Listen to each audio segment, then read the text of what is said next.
When love is tested by the shadows of an unknown illness, how far would you go to save the one you hold dearest? Diem falls mysteriously ill, her body weakened by relentless fever, while doctors fail to find the cause. Toan, her devoted husband, exhausts every path, from modern medicine to ancient remedies, yet hope seems to slip through his fingers. Joined by his sister Thi and her friend, the Dr. Toan, the family confronts the terrifying possibility of a hidden, life-threatening disease. Don't miss this heart-wrenching journey of love, despair, and fragile hope. Subscribe now and follow the full story. Diem had never been a fragile woman. She was known among her friends and family for her quiet strength, her resilience, and the way she always seemed to keep going, no matter how heavy the burdens of daily life became. But in recent weeks, something had changed. It began with a slight fever, the kind that most people would brush aside as nothing more than exhaustion or a seasonal flu. Yet, unlike an ordinary illness, her fever did not fade away with a few nights of rest. Instead, it persisted, returning each evening like an unwelcome shadow.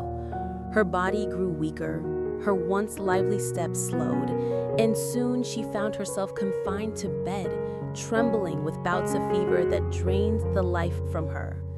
Each morning, Toan would wake with a start, reaching for his wife's forehead before even rubbing the sleep from his own eyes.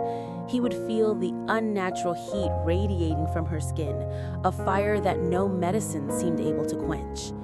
Panic lodged itself deeper in his chest with every passing day. He carried her from one hospital to another, pleading with doctors to tell him what was wrong. Endless tests were performed. Needles pierced her thin veins, machines scanned her fragile frame, but the answers were always the same. Nothing conclusive, nothing definitive. The more they searched, the less they seemed to know. It was as if Diem's illness existed in the shadows, unseen, unnamed, and untouchable. Refusing to surrender, Toan turned to the wisdom of the past. He sought out village healers, practitioners of traditional Vietnamese medicine, who spoke of balancing energies, of hidden imbalances within the body. He gathered herbs, boiled roots, and prepared bitter teas, sitting at Diem's bedside to coax her into drinking. He rubbed her temples with fragrant oils and whispered reassurances, even when his own voice shook with fear. For brief moments, he thought he saw a spark of strength returning to her cheeks, a flicker of vitality in her eyes. But just as quickly, the fever would surge again, crushing his fragile hope. Toan's days became an endless cycle of searching and waiting. At dawn, he would rush to pharmacies or herbal shops, clinging to the thought that perhaps a single overlooked remedy might hold the cure. By night, he would sit beside her bed, a damp cloth in hand, wiping away beads of sweat as her body shivered under the weight of an invisible enemy. Her once bright smile, the smile that had been his greatest source of comfort, now rarely appeared. Instead, he was left with the sound of her labored breathing and the sight of her frail body shrinking beneath the blanket. The house, once alive with laughter, had grown quiet, burdened by a heaviness that seemed to seep into the very walls.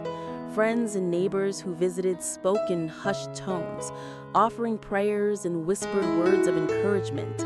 But Toan could see the worry in their eyes. They did not say it aloud, but he knew they wondered the same thing he feared most.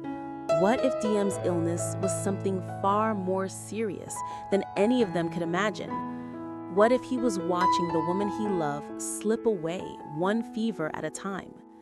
Despite the despair gnawing at him, Toan refused to leave her side. At night, when exhaustion finally claimed him, he would rest his head on the edge of her bed, fingers wrapped tightly around her hand as if his grip alone could anchor her to this world.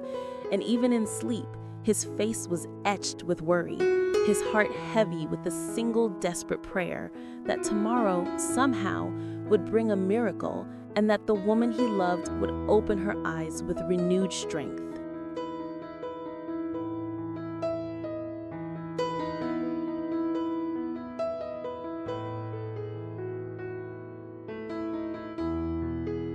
longer Diem remained in that fragile state, the more Toan unraveled.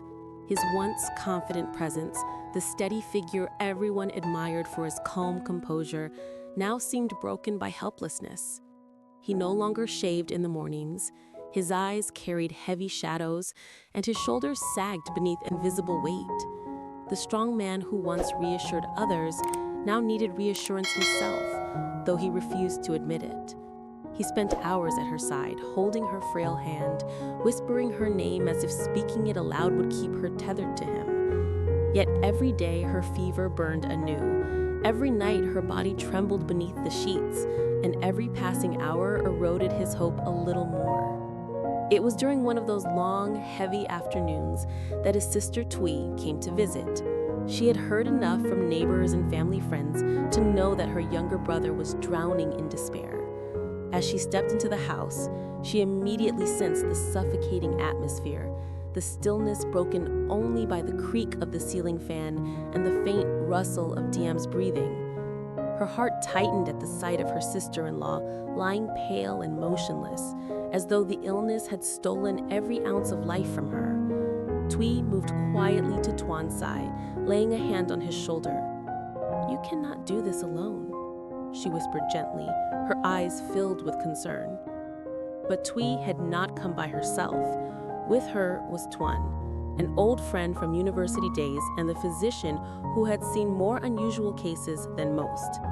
Tall, calm, and thoughtful, Toan carried with him an air of quiet confidence, the kind that came not from arrogance, but from years of experience. He greeted Toan softly, then knelt beside Diem's bed, his hands practiced and precise as he began his examination. He asked questions, some about the onset of the fever, others about her habits, her diet, her history of illness. Toan answered each one desperately, clinging to the possibility that here, finally, was someone who might pierce through the mystery that had eluded them for so long. As Toan worked, Toan studied his face, searching for signs of hope, any flicker of recognition that might suggest he knew what was happening. Yet his face remained unreadable, his brows drawn slightly together, his gaze steady and analytical. That silence was unbearable. "Tell me, doctor," Toan pleaded, his voice rough with exhaustion. "What is happening to her? Why can't anyone tell me what this is?" Tui's heart ached as she watched her brother break. She had always known Toan to be a man of strength, a protector who bore responsibilities without complaint. Seeing him undone, his eyes clouded with fear and helplessness, reminded her of how fragile even the strongest souls could be when love was at stake. She sat beside him, her hands firm on his, and said softly, "We'll find the answer. You must not lose faith now." The room grew heavier with each passing moment. Diem stirred faintly in her sleep, her lips moving as though speaking something inaudible. And Toan immediately bent closer, brushing damp hair from her forehead, his heart breaking at the sight. Toan finished his preliminary check and sat back quietly, his eyes lingering on Diem longer than expected. He did not rush his words, but his silence carried weight, a silence that pressed against Toan's chest like a stone. For a moment, no one spoke. The hum of the fan filled the void, mingling with the faint sense of herbal medicine still lingering from Toan's earlier attempts at healing. Finally, Toan looked up, his expression serious, but not hopeless. "This is not something I can say lightly," he began, his tone calm yet grave. "It may not be as simple as a fever. There could be more, hidden beneath what we see." His words fell like pebbles into a still pond, sending ripples of fear through Toan's already fragile heart. Hope and dread clashed violently within the room. On one hand, there was the relief that perhaps at last they were closer to an answer. On the other, loomed a terrifying thought. What if the truth revealed a burden heavier than they could bear? As Tui tightened her grip on her brother's hand, Toan realized that this moment, the uncertainty, the waiting, the fragile thread of hope, was perhaps the most unbearable trial of all.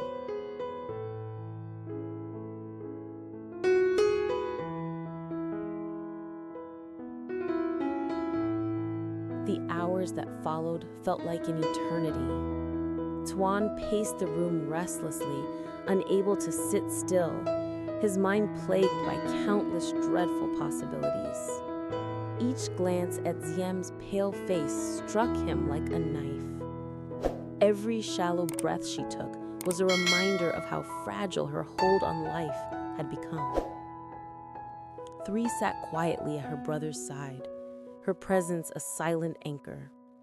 While Toan remained deep in thought, reviewing his notes, his eyes shifting from Diem's weakened form to the medical files spread across the table. The weight of uncertainty hung heavy in the air, making even the faintest sounds, the hum of the fan, the ticking of the clock, echo with unbearable tension. Toan found himself whispering silent prayers, though he had never been a religious man. Desperation had stripped away his pride, leaving only the raw fear of losing the woman he loved most in this world. He imagined what life would be without her, and the very thought made his chest tighten until he could hardly breathe. "She cannot leave me," he muttered under his breath, as if saying the words aloud would somehow bind her to life. His hands trembled when he reached for hers, gripping her delicate fingers tightly, terrified that if he loosened his hold, she would slip away forever. Toan finally rose from his seat, his face unreadable, though his eyes betrayed the gravity of his thoughts. He approached Diem once more, adjusting the blanket over her frail body. His movements were calm, measured, almost deliberate, as though he were buying himself time before speaking.